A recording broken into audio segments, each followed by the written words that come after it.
Okay, I've tried to trace back to see where the Millers exactly came up from in Maryland, and it looks like they escaped from the Barnes family plantations. So we have two brothers, all right? John Barnes and Richard Barnes. These brothers were the largest slave owners in Washington County, and John Barnes purchased a plantation in 1816, and in that same year, he bought 18 slaves, listing two names I recognized, Henry and Sarah. Now, I believe that this could be Father Henry's father and his soon-to-be wife, Sarah.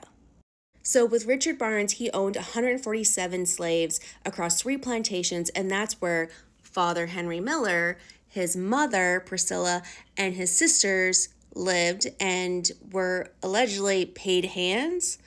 Richard Barnes went on to die in 1804, and in his will, it said that he wanted all of his slaves to be freed within 3 years after his death. And his nephew, John Thomas Mason, actually petitioned to the courts for a different outcome, but due to the law at that time, he lost. And then meanwhile, over at the brother John Barnes plantation, Father Henry Miller's dad was a slave and had to escape from there.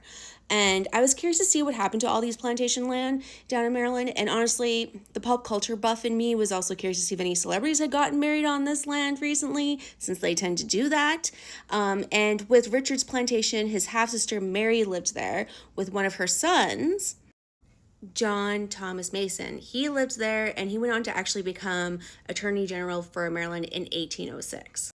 Now, this creepy-ass place is called Plum Grove. In 1831, Jonathan and Ann Nesbitt built this estate on the land.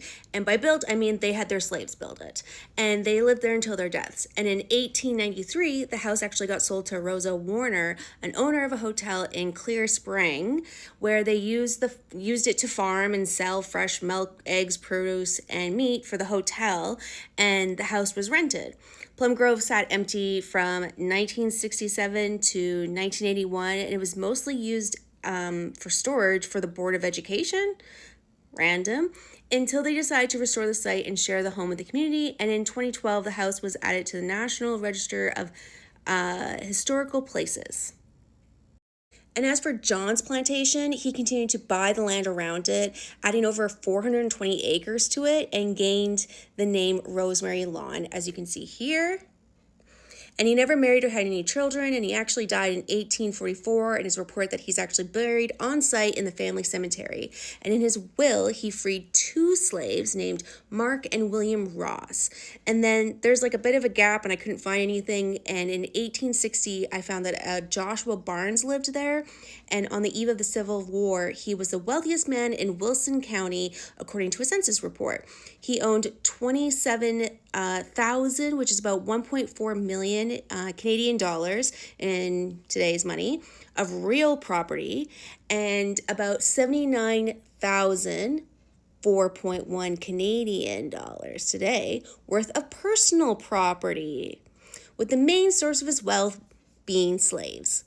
And in the 1860 slave schedule of Wilson County showed that Joshua Barnes owned 66 men, women, and children ranging in the ages from 8 months to 94. So there you go.